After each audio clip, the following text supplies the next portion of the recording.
Welcome to Fated, a podcast brought to you by Magella and Carly, two romantasy-obsessed readers who believe that great books must include declarations of undying love and deep thrusts of desire. Diving into the spicy, smutty fantasy genre, we are here for both the rattling of stars and headboards, and our podcast starts with the worlds of SJM, but delves into other realms. Did we mention that washboard abs and wands of all kinds are welcome in this inclusive and magically charged space? No topic is off limits, and no one is forced to have only one favourite heroine. Welcome to Fated, where we are unabashedly and wholeheartedly hot and heavy for spicy fantasy fiction. It's time to sit down and smut up. Warning, spoilers ahead. Welcome to Fated, the podcast. I'm Carly. And I'm Magella, and today we are talking about how important is writing, the quality of writing, to the enjoyment of the book you're reading. So if the writing is terrible, but the plot is great, and you're sort of enmeshed in the story, you're invested in the characters, will bad writing put you off? Will it put us off, Carly? We're going to discuss that. But that is the topic, because I think it's very interesting, because especially on TikTok, we have all these books that are going viral and people are raving about them. And then, often people buy them and read them. And there has been cases where it's just been a disappointment for the majority of people, because they're like, this book didn't live up to the hype. It was terribly written. It was, rushed. There wasn't enough this and this. Interesting story, but, the writing really let it down.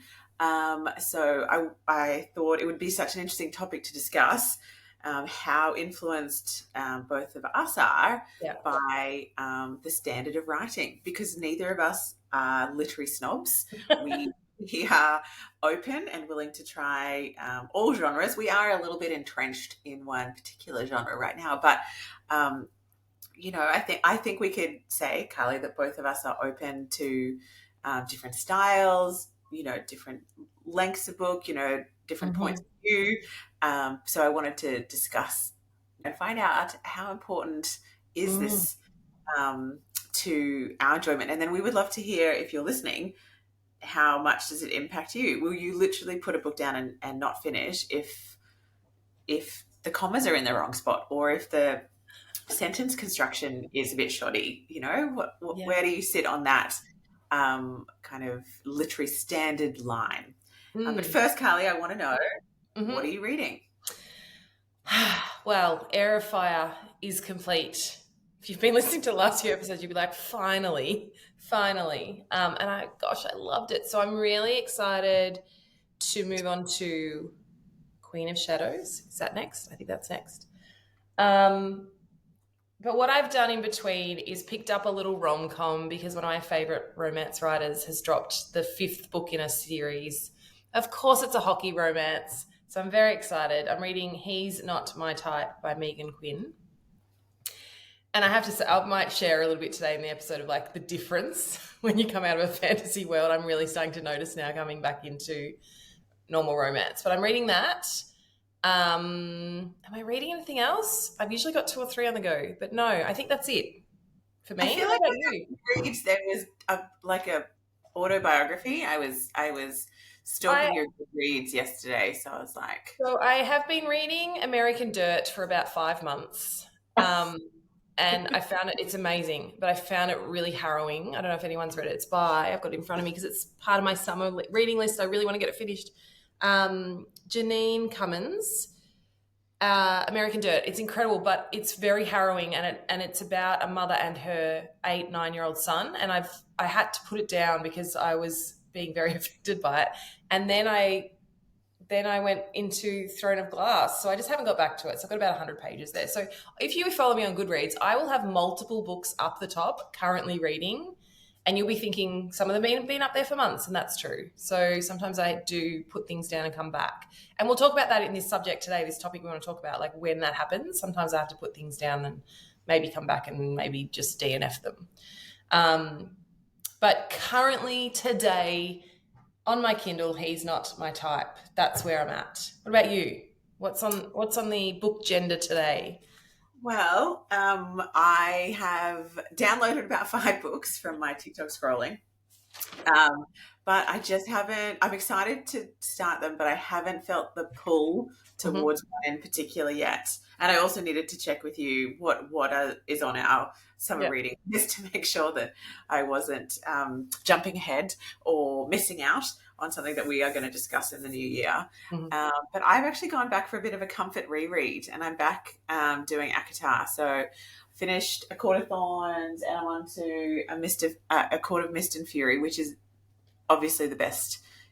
Yeah, I mean, I think Well, that's well, pretty good. I mean, I think it's probably that Silver Flames. mm, It's hard. it's hard to choose these days. Everything but the first one, I think, is my. They're all. So it's just so lovely to be back in Reese and Feyre's world. Yeah.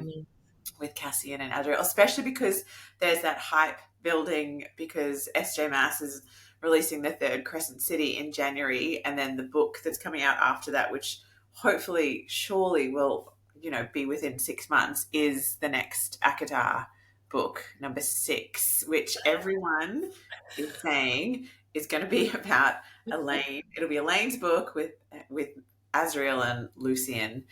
Um, but Mm. yeah, there are some crazy theories going around at the moment, which I can't discuss because they bring in books that you haven't read yet. Yeah, please don't. And there's also, I'm absolutely wowed by people's intentions of what they're going to reread before Crescent City 3 comes out. Like some of them, like, I'm going to read all of Throne of Glass again.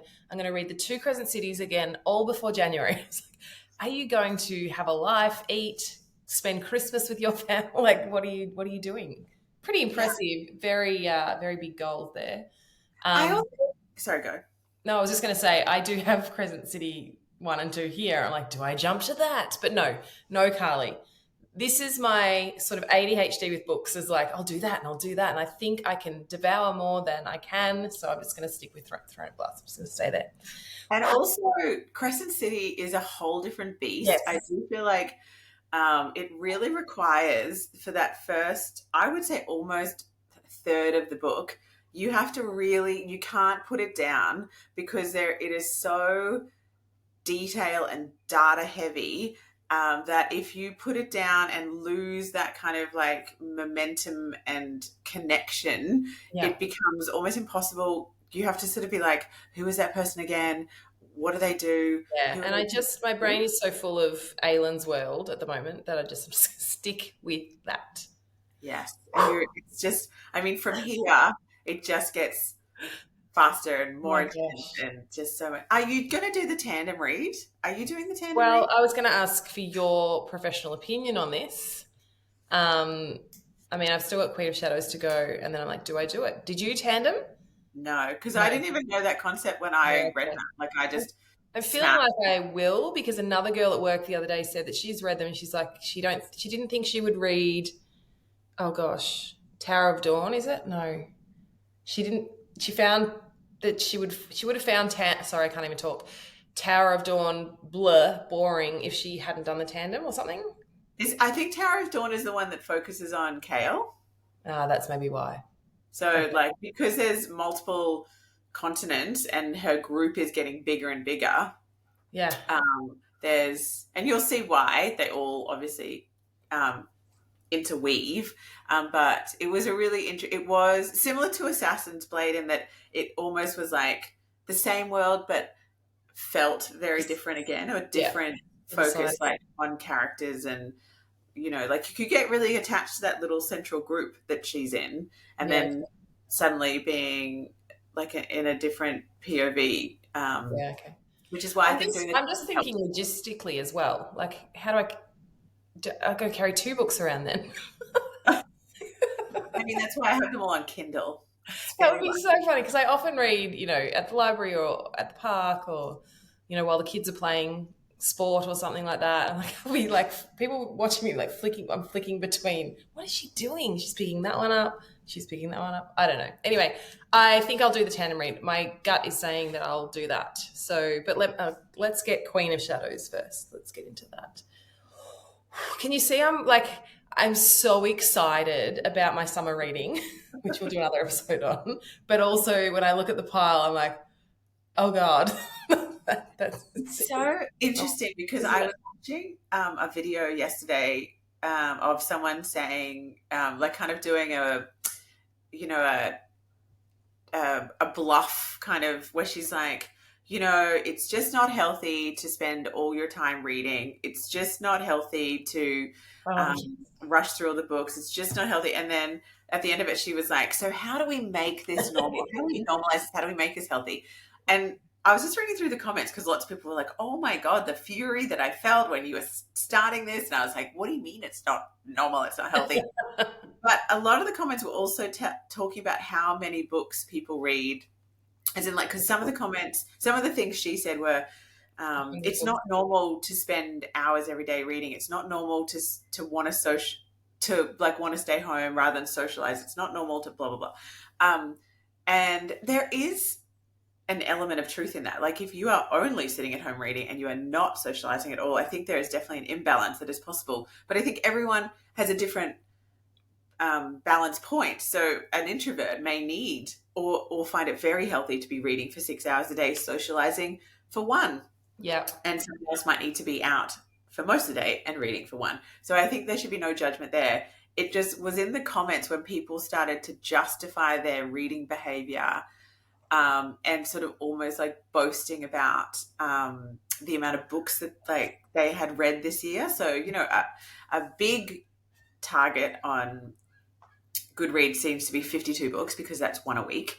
And then, 100 is like, whoa, kind of crazy. One girl commented and said she had read 767 books this year. And people were like, what? Like, are you reading 4 books a day or something, or 2 books a day or something crazy? And she's like, yeah, I do read about 2 books a day. And I also listen to audiobooks while I'm at work. And I do more books on the weekend, like 4 a day or more. She kind of made this flippant joke, like that's how productive depression can be, or something. Oh, And yeah. and all these people had a go at her. Like, half the comment section was split of like half people going like, "Oh my God, girl, that's amazing! Like, how do you read that? That's incredible!" Like, and then the other half were like, "That's not healthy. Audiobooks don't count as books," which I think is not real. Like, however you take it in, it's a book. And people saying you need to look at that behavior, you might need to seek Mm. help. And it was just a really extreme Lots example. of unsolicited advice that she probably didn't ask for. But yeah, it's for me, it's like, but what's the pleasure point, right? So, is it, are you absorbing them, enjoying them? And I guess, again, that's an assumption and a judgment, isn't it, too, that everyone reads for that reason. Maybe people read to calm their mind or to escape their depression, or some people maybe read because it's part of their job, like they're book editors or something like that, right? So, yeah, I think we've got to be mindful that we're not judging, but also that we're not comparing ourselves and or getting too swept up in what everyone else is doing. I mean, we're getting to the end of the year. My Goodreads, my goal was 50 this year and I'm on 41. And I did feel myself this week going, well, if I finish that one that I'm like 3/4 through, and I listen to this one on audio, and I finish these ones, I can hit my goal. And I just think we need to remind ourselves that these goals are self-imposed. They're not like, I'm not getting an award for hitting 50. My family won't do I a can guard get of you an award, Carly. I can get you an award. my family aren't going to do like a guard of honor and clap me. Like, I'm just going to be really happy that I enjoyed my reading. And so again, I feel that too. I think, and I do have a bit of sort of, I don't want to say ADHD brain because I hate how that term's used so loosely, but I rarely will actually be able to sit and concentrate on a book for longer than an hour at a time. So everyone's so different.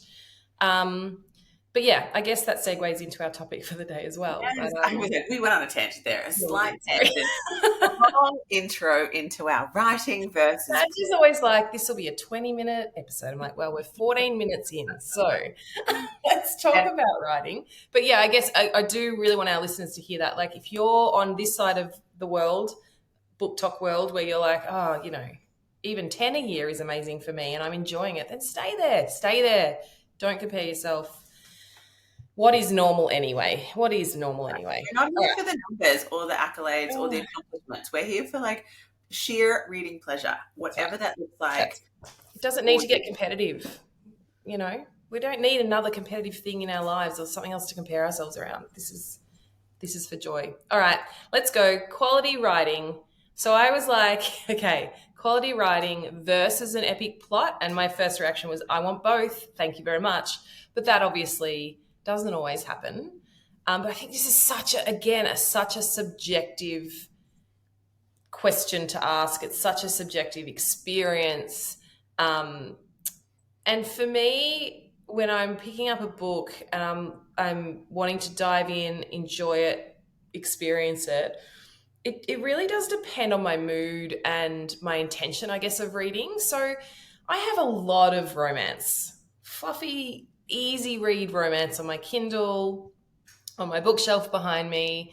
I go into those books like looking for something a little bit different than going into something like Throne of Glass, for example. Mhm. My intention with those ones generally, or my mood is generally I want a palate cleanser, I want something light, I want it to be fun, I want it to be fast paced. I don't mind if I kind of skim a little bit, although I'm not a massive skimmer. Um, like it's different to, oh my gosh, Throne of Glass. I want to be in there. I want to feel it. I want it described in great detail. I want to be able to understand the complexity of the characters. Whereas if I read a rom-com kind of, I'm like, the characters don't need to be that deep for me. They just need to be really like spicy in the bedroom, really great sex scenes, and a bit of a plot. So does that make sense? Like it's also for me, it's that intention. Why am I reading this? And what are my expectations of this book? Like I know that I'm not going to probably have a literary classic on my hands when I pick up certain authors, which we're Sure. not going to mention authors. No, we're not. Because I do think the writing, the way we read is so subjective too. Like I know that I have picked up books and read them and,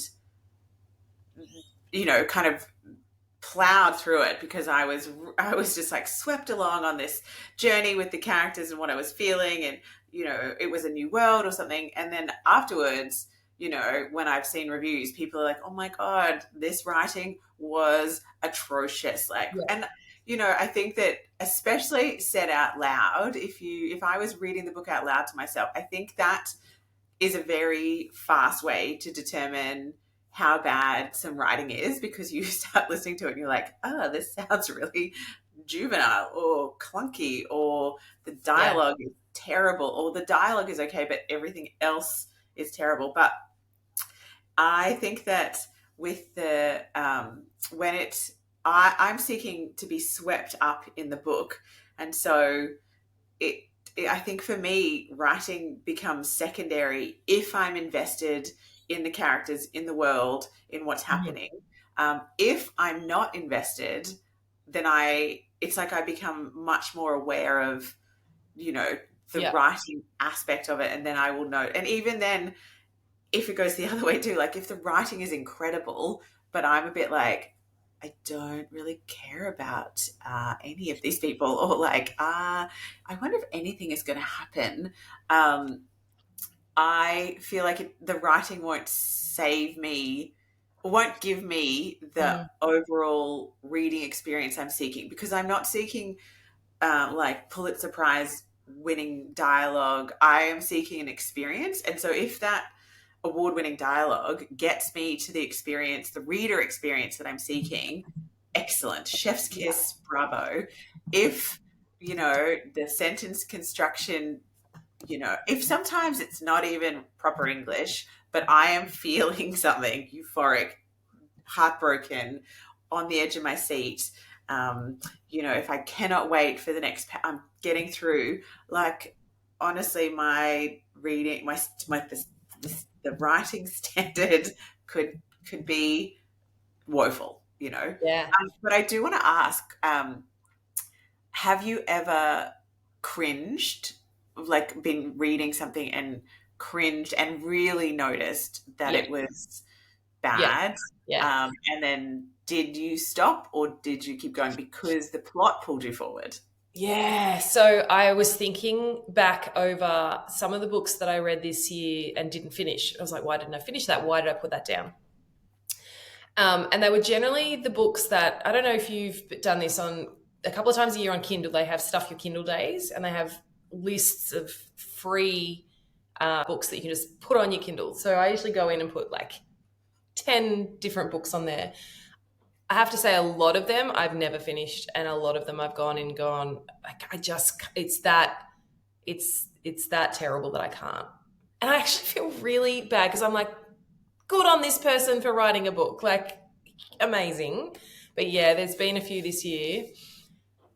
And also I think some of them were just the wrong tropes for me and I just didn't, like, I'm not into military kind of romance, but I shoved them on there because they were free and I gave them a go. So And I'm are you, just to clarify, are you calling a trope part of the writing or are you calling that part of the plot? Just so we, Well, it's probably the plot, but it's how it's written about is the writing style, I guess. yeah.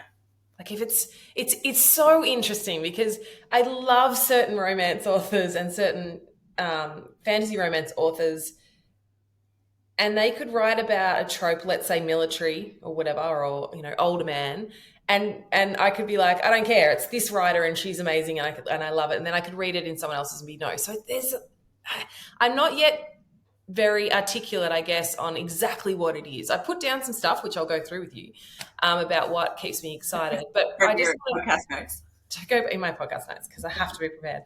The characters is huge, right? So if nothing else is amazing, for me it's the character. Like, do I like the characters? Do I or relate to the characters, or are they compelling enough to keep me in this?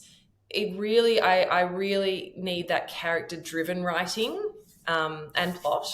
And I was listening to a few authors last week talk about this, when they get asked about their writing, like, look, at the end of the day, if the characters aren't relatable or that people don't like the characters, it doesn't matter how incredible your sentence structure is and your world building skills are. It doesn't matter because people are like, nah, I don't get the characters. I don't like the characters. It's not blah, blah, blah. So does that answer that question?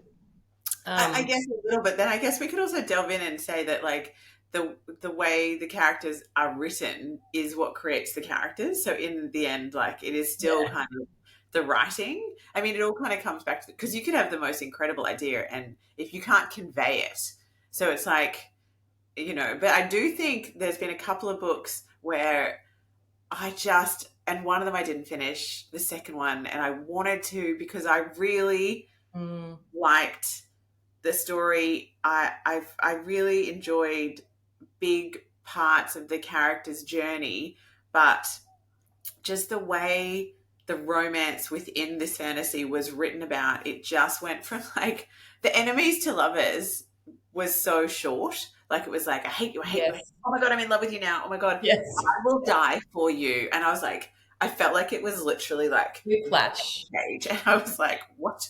Like, I get that he's hot and he's just saved you, or you've just discovered something that has changed your opinion on him. But like, I need a little bit more easing into the change in depth of love. Plausibility. Like, I put down number 2, plausibility for me. I was like, I was like, what do I need? I need, number 1 is it has to make sense. I've read books this year where I'm like, the timelines, like, and it doesn't make, like, just, it didn't flow. It didn't make sense to me.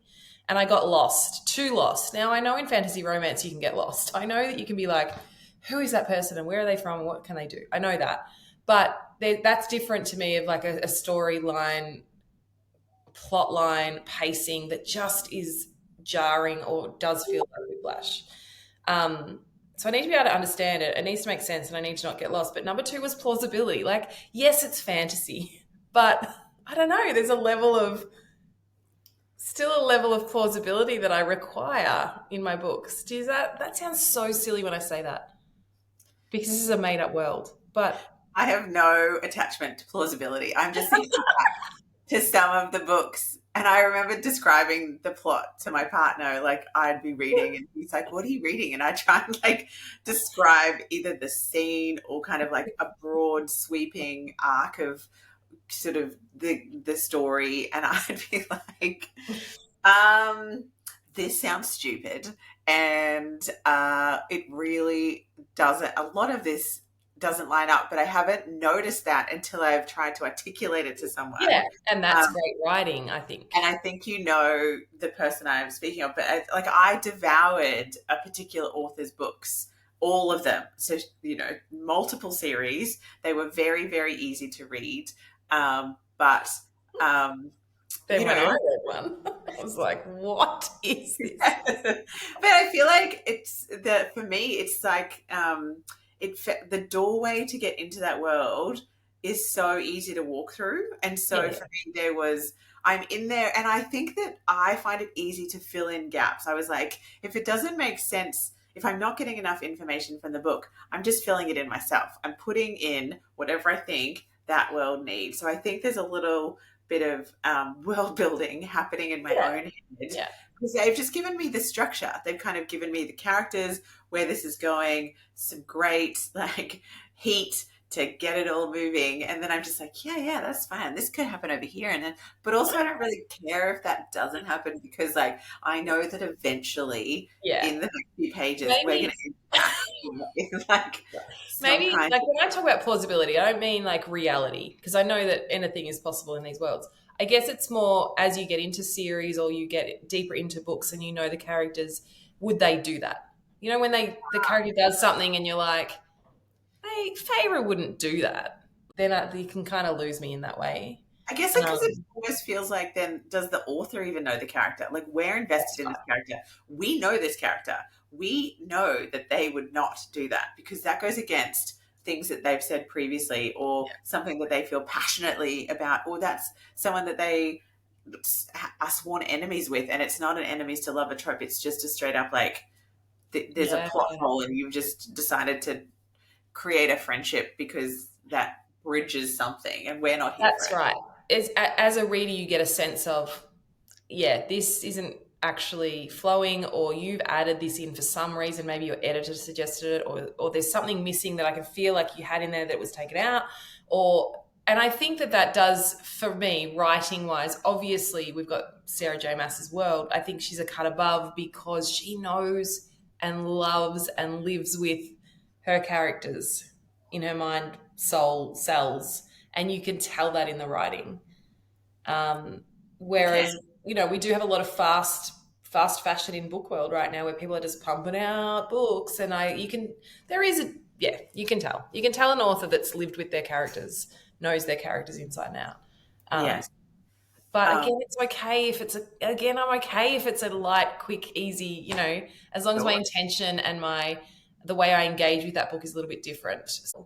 Yes. I do think that the I haven't done the Kindle Unlimited Day because I tried last time and I feel like it was so hard to find books that appeal to me and I was so skeptical that I was going to get a good one. Like kind of like when you go op shopping and if you're in the right headspace and energy, it's like finding gold. Like you're searching through everything, and you're like, oh, I'm not expecting to go in and have lots of choices. I'm expecting to go in and fingers crossed find two Mm, incredible things where I'm just like, can you believe it?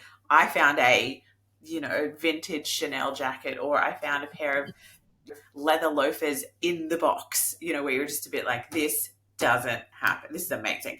Um, but you have to have energy for that. You have to scour through the racks. You have to like, breathe in all that dust. You have to like, look through yeah, everything, fossing under things. That's how I feel about the Kindle Unlimited Day. And I am not at all invested in like I don't know. I feel like with vintage shopping because I used to be a stylist, I can search really quickly. I feel like I know what I'm looking for. I know what's good and bad. Like I feel like that is more in my wheelhouse. Whereas with looking at books, I feel like you can write a really great synopsis on the back cover or or just what you're reading about, a summary, and be like, yes, And also I think sometimes the summary doesn't tell you enough, so then you skip over these things. And so I do remember reading a couple like sample chapters from when I was like, oh, maybe this one, and Yeah. I just was like, It's a this, bit like Boxing Day sale at the, like at the like the bargain store, so because they're free, and I do picture like people just waiting at the doors and the doors bust open and people just don't even look at what they're getting, they're just putting it in their trolley. That's the energy of it, obviously. So I gave it a go. I don't think I've read any of the ones that I put on there. um, who knows, there might be some gold in there, but when I've got other books that have been raved about that I really love the author, I know that I'm going to enjoy it. They just keep getting bumped up to the top of the list. Um, the other thing for me, quality writing, is it needs to be emotionally inspiring or thought provoking. There has to be that compelling element to the writing for me to go, that's great writing, and a great plot and great characters. Um, if I don't feel emotionally inspired, if I don't feel emotional at all, even if it's like jubilation and glee and like laughter and stuff, it doesn't have to be heavy and harrowing and soul destroying and oh my God, I'm never going to be able to get over these characters. Any kind of emotion for me, I'm in. I'm in. And so the ones that I haven't finished, the ones that I will probably never get back to, it hasn't been emotionally activating enough for me. What about you? yes, I think that circles back, I guess, to the reader experience. And so because I am seeking to feel immersed in something, like I'm not reading a book with distance, like I'm not putting distance between myself and the characters and the world. Yeah. Um, so if it doesn't draw me in, which I think that, um, I don't know, it's so interesting. I'm trying to think of, are there books where the writing was great, but I felt a bit ho hum about about. Well, it's while you have a think of that, it's really interesting because there are certain like literary classics and just incredibly famous series where it's like this person is an incredible writer, very skilled, very gifted, and yeah, I've read it and gone, it doesn't evoke anything. There's just nothing there for me, and yet they've Yes. sold 70 million books and they're incredibly well renowned. So subjective again, right? Yeah. But how is it subjective? Like, how does someone sell that many and not, because I can definitely think of um, literary classics or even just very well loved Mm. um, books that I, started but didn't, I just felt no draw to go any further. And I think that for some people, they're reading a book for less about escapism and more to learn or to feel seen or to um, understand. Or, I mean, I feel like some of the time too, some of the books that are incredibly popular feel like the news. Like we're watching these awful stories that aren't real, but Mm. are, Mm. we have heard Mm. other similar stories, or, like that book, the bones, the beautiful, the gentle bone. What was that called? That Oh, bones. It was turned into a movie. Anyway, I read it and it was a beautifully written book, but oh, I felt wretched at the end of that. Like mhm.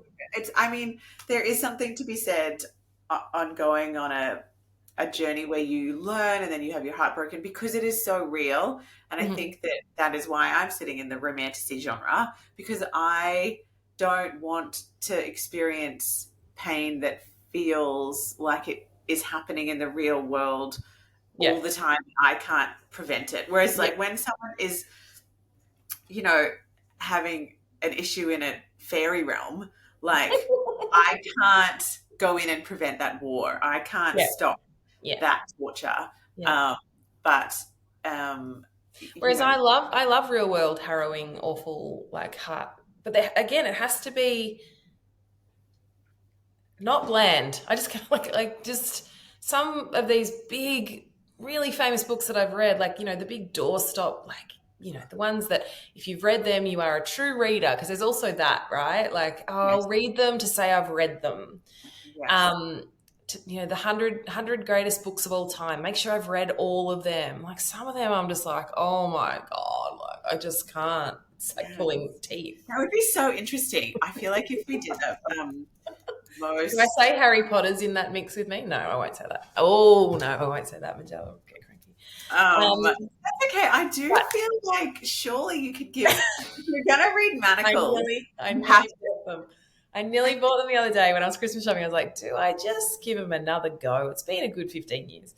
But what I also wanted to say is, you can have authors who are literally trained in writing. Okay, I'm thinking about. I'll say the name because this is an online discussion that I've sort of keep coming across. So Cormac McCarthy, I've never actually read any of his books, me neither. but people say his writing is terrible. And Okay. yet he is a trained, like gone to school for many, many years, trained screenwriter. Um, he's done, what do you call it? Like he's done his master's in writing. He's taught writing at a college, or he's been a professor. He's an American novelist, playwright, screenwriter. Like he's literally been taught the structure of writing, and yet people will argue that his writing is actually terrible. And so some people are like, no, it's actually correct, but we're so used to terrible writing in parentheses, or more colloquial kind of writing, relaxed writing. So again, there's this spectrum of like, what are you looking for? What is good writing? What is correct writing?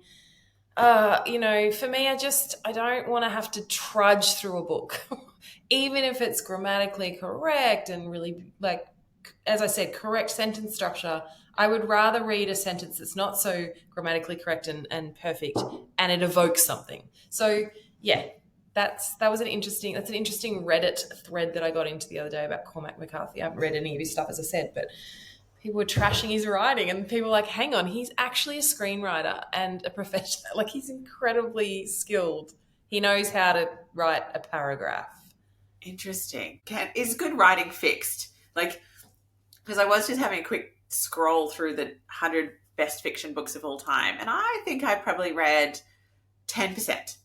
I recognize almost every title, but I think that I would have read the ones I've read. I think I read them in high school or university because I had to. Yeah. Um, there's lots of older kind of ones that are a bit more To Kill a Mockingbird, Little Women, Yeah. The Scarlet Letter, Yeah. all these kind of things. But I mean, And there's I a can role. recognize them as obviously great books in their time, but they're not books that I'm going to pick up again. They're not books I'm going to reread. They're, like, Yes. And it's also like what makes good writing, I think, in the end, is dependent on what the reader wants from that yes, experience. So I think that everyone's level of yeah, writing also depends on how well you understand the language and how well you,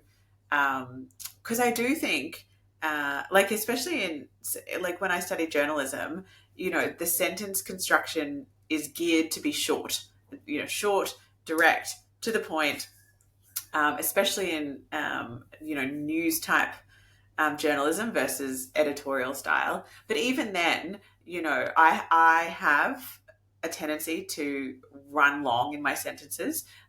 Love a good, comma, semicolon, dash, you know.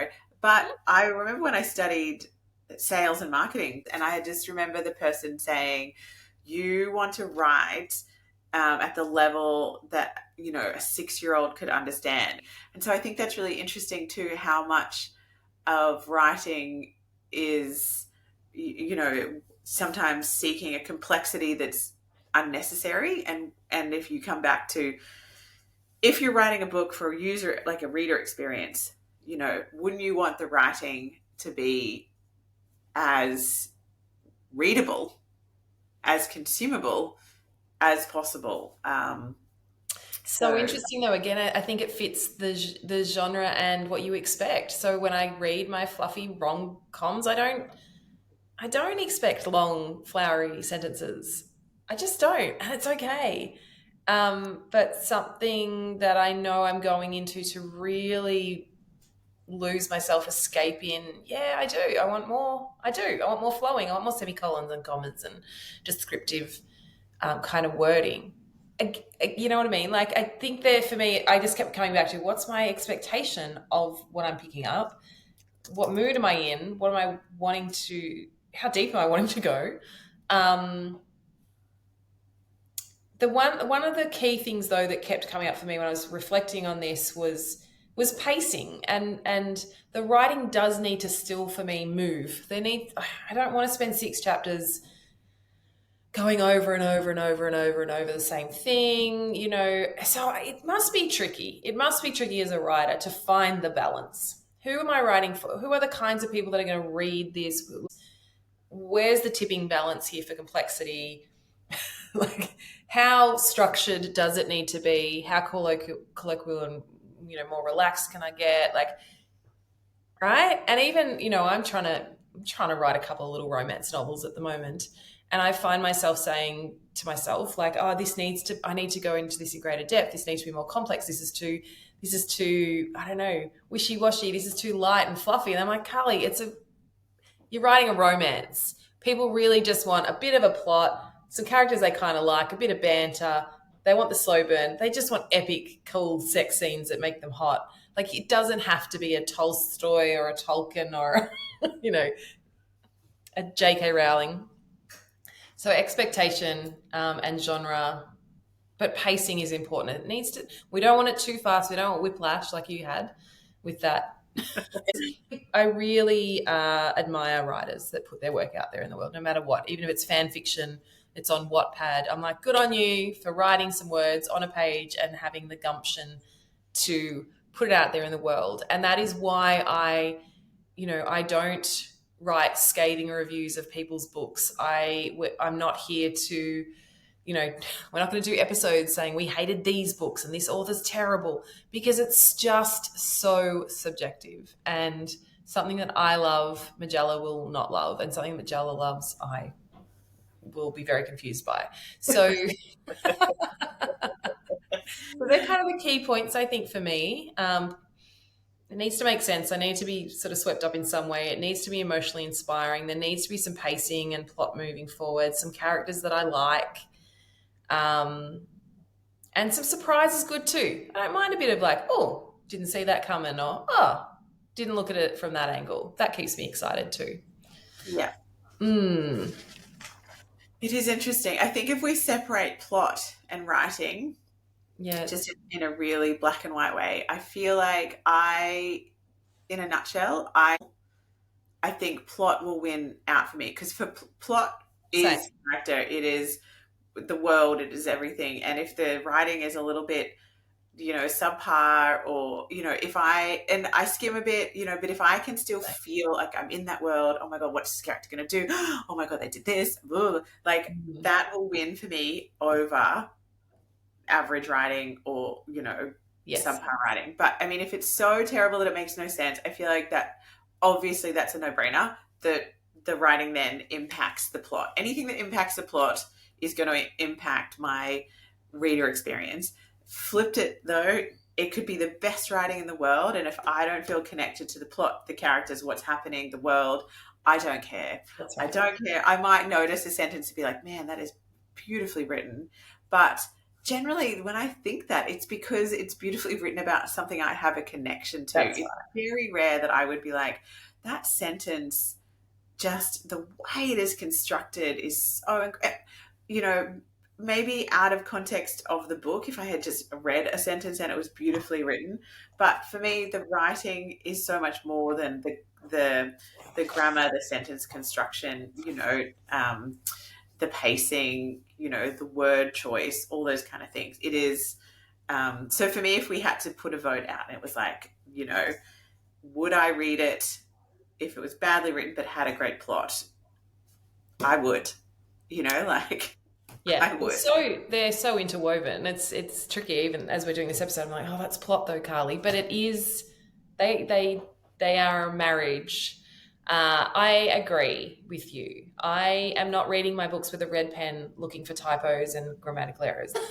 I don't want a 6-year-old level of writing. Obviously, I'm not a 6-year-old anymore. There has to be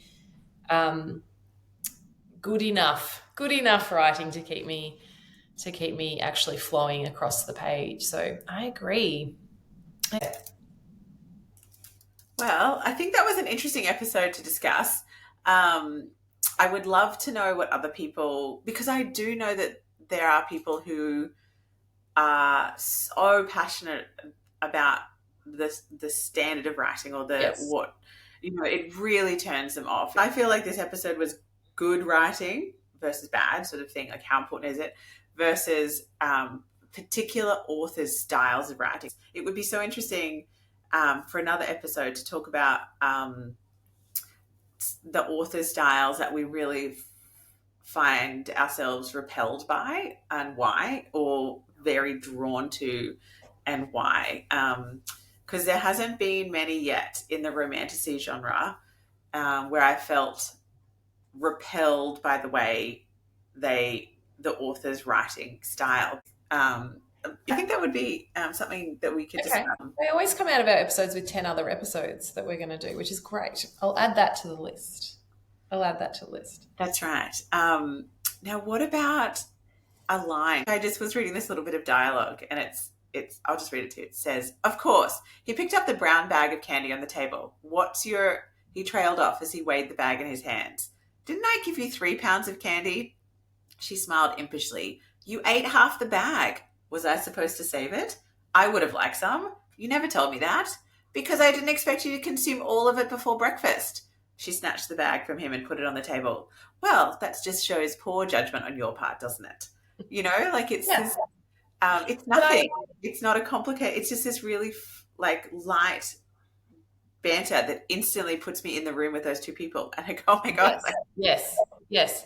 And I'm like, looking at Air of Fire, and I've got some notes here, and it's just a simple sentence like, something molten rushed through her, pouring over every crack and fracture, still left gaping and open, not to hurt or mar, but to weld, to forge. I remember that scene. I I actually remember that. remember that line because I remember the whole molten, like, he is putting her back together. Like, he is like filling the cracks and holes in her soul.